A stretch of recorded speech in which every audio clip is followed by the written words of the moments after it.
እንዳጋጣሚ ካፖርት ገዝቼ ነበር። በሁለተኛው ቀን ጠፋ።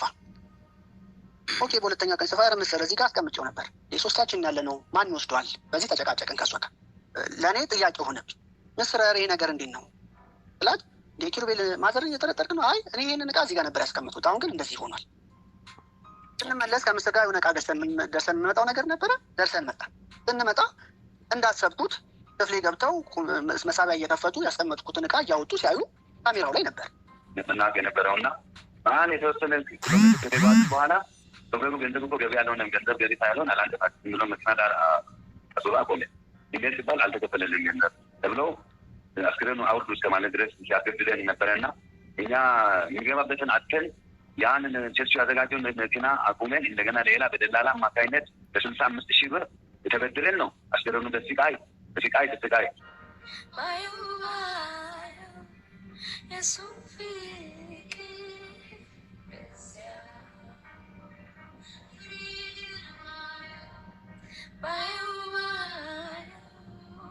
የዘማሪት የምስራች እናት ታይላንድ እያለን የልጄ እጮኛ ክሩቤል ካሜራ ደብቆ ይቀርጸኝ ነበር ሲሉ የተናገሩ ሲሆን ክሩቤል በበኩሉ እርሱን ያደረግኩት መኝታ ክፍሌ ተደጋጋሚ ይፈተሽ ስለነበርና እቃ እየጠፋብኝ ስለነበረ ነው ብሏል። ዘማሪት የምስራች ስምኦን ከጥቂት ወራት በፊት በሕክምና ክትትል ስር የነበረች ሲሆን ጤናዋ ተስተካክሎ ወደ ሀገሯ ተመልሳ ስታገለግል በነበረበት ወቅት እንደገና የነበረባት ህመም ወደ ሌሎች ቦታዎች ተሰራጭቶ ለ3 ቀናት ከባድ ጊዜን አሳልፋ በመጨረሻም ከዚህ ዓለም በድካም አርፋ የቀብር ስነ ስርዓቷም በአርባ ምንጭ ከተማ መካሄዱ የሚታወስ ነው። በቅርቡ ህይወቷ ያለፈው ዘማሪት የምስራች ስምኦን የተመለከቱ ጉዳዮች አሁን ላይ ብቅ እያሉ ነው። አሁን ላይ ዘማሪቷን አስመልክቶ የተሰሙ ያሉ እውነታዎች ምንድን ናቸው? የዘማሪት የምስራች ወላጆች እና እጮኛዋ ክሩቤል ምን ይላል?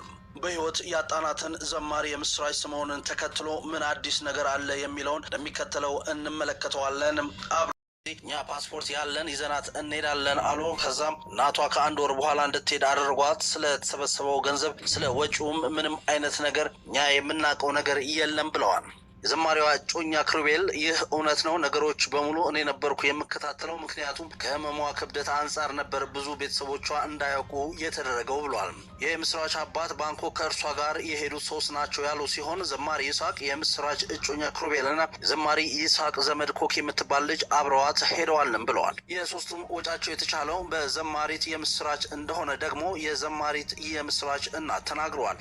እናትየው አክለውም ልጄን በሰዓቱ የእነሱን ወጪ ማን ነው የሚሸፍነው ብዬ ስጠይቃት ሁሉንም ወጪ እኔ ነኝ የምሸፍነው ብላኛለች ያሉ ሲሆን የምግብ የመኝታ እንዲሁም ሌሎች ወጪዎችን ሁሉ ልጄ ነበረች የምትሸፍነው ብለዋል። ባንኮክ በነበሩበት ወቅት ብዙ ነገሮችን የሚቆጣጠረው ዘማሪ ይስሐቅ ነበር ያሉት የዘማሪት የምስራች እናት ወደዚህ ከመጡ በኋላ ደግሞ የልጄ እጮኛ ክሩቤል ነገሮችን መቆጣጠር ጀምረዋል ሲሉ ተናግረዋል። ክሩቤል በበኩሉ ደግሞ መጀመሪያ ሀብለን ስንሄድ ሄድ ነው እኔ እና ይስሐቅ ነበርን ብሎ የተናገረ ሲሆን የነበሩት ወጪዎች በሙሉ ይሸፈን የነበረው በየምስራች ነበርም ሲል ተናግሯል። የምስራች አባት አቶ ስምኦን የምስራች አስክሬን ወደ አርባ ምንጭ ሲሄድ ከፍተኛ መጉላላት ደርሶበታል ያሉ ሲሆን ይኸውም አስክሬኑን ጭኖ የነበረው ሹፌር ትንሽ እንደተጓዝን ገንዘብ አልተከፈለኝም ብሎ መኪናውን አቁሞ ከፈለጋችሁ አስክሬኑን አውርዱ ብሎናል ያሉ ሲሆን ቸርቹ ነበር ባሱን እያመጣው ሲሉም ተናግረዋል። ከዛም ቪዲዮዎች ተቀረጻሉ ነበረና እኛ የመሰለን እንግዲህ አቶ ቤተክርስቲያኑ አዘጋጅተው ገንዘብ ባለመኪናው ከፍለው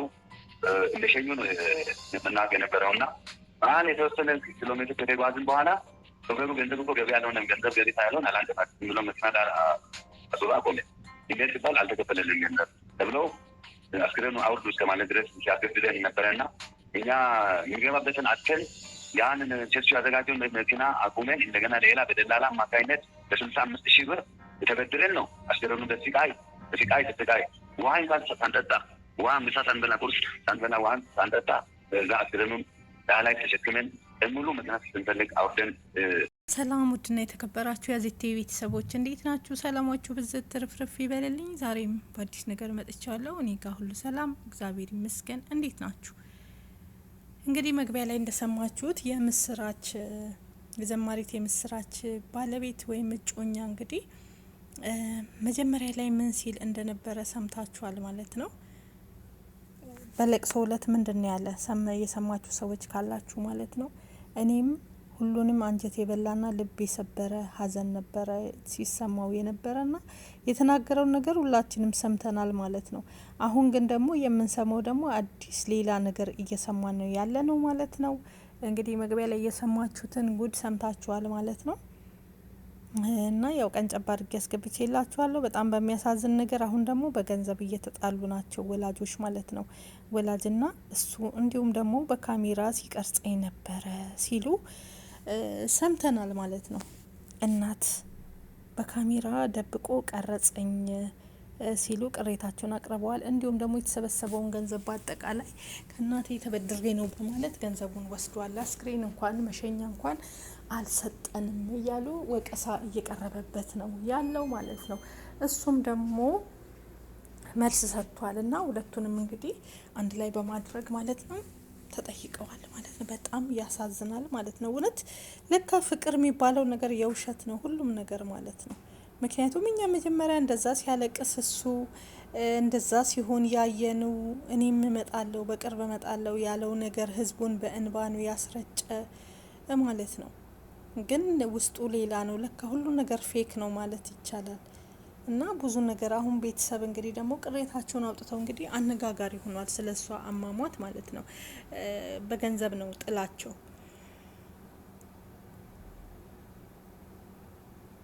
ከባድ ነው የእውነት በጣም ይከብዳልም ያማልም። ማለትም አንድ ሰው ህይወቱ ካለፈ በኋላ ሌላ ጣጣ መምጣት ጀምሯል። በአሁኑ ሰዓት ላይ ለምን እንደሆነ አላቅም። በተለይ ትንሽ ታዋቂ ሰዎች ከሆኑ ህይወታቸው ካለፈ በኋላ ከጀርባ ያለው ሚስጥር ከጀርባ የነበረው ነገር ሁሉ እንዳለ ተዘግዝቆ ነው የሚወጣ ማለት ነው። እንዲሁም እናትና እሱ እንግዲህ እዚህ ጋር እንደተናገረው ማለት ነው ስለ ካሜራው ተናግሯል።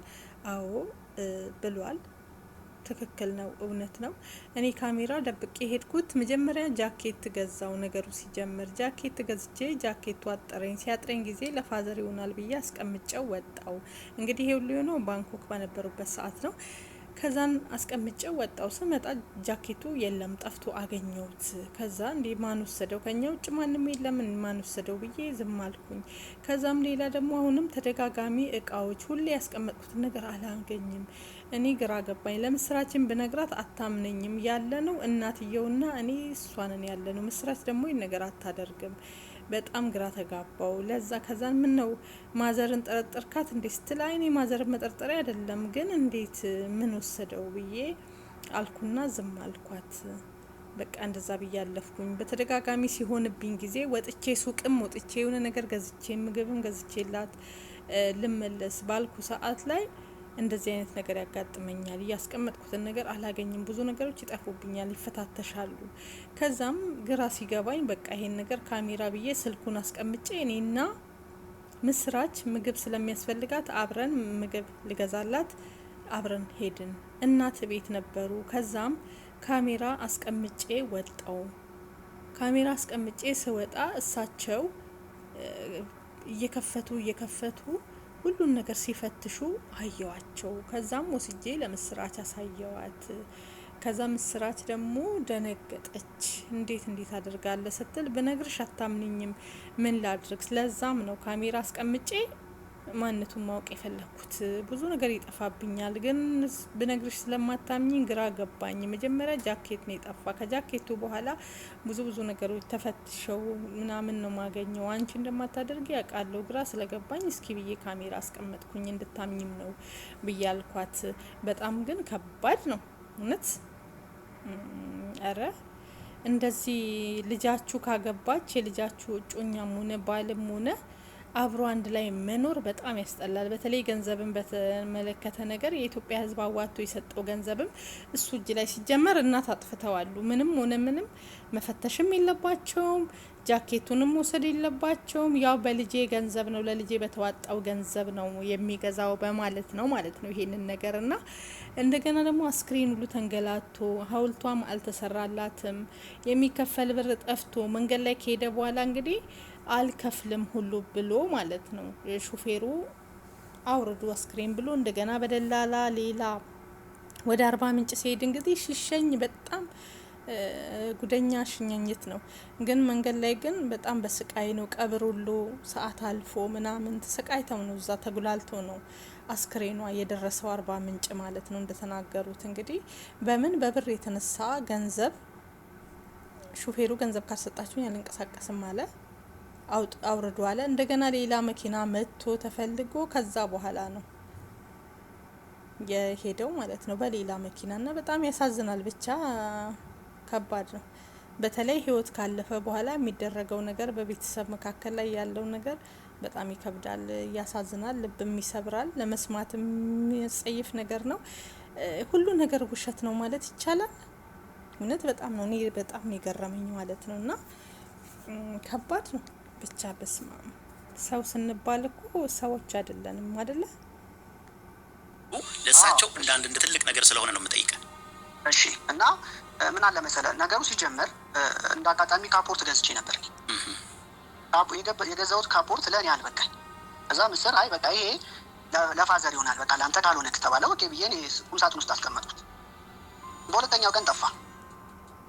ኦኬ በሁለተኛው ቀን ስፋር ምስር እዚህ ጋር አስቀምጬው ነበር። የሶስታችን ያለ ነው ማን ይወስደዋል? በዚህ ተጨቃጨቅን ከሷ ጋር። እሺ በቃ ምንም እንትን ማለት አልፈልግም።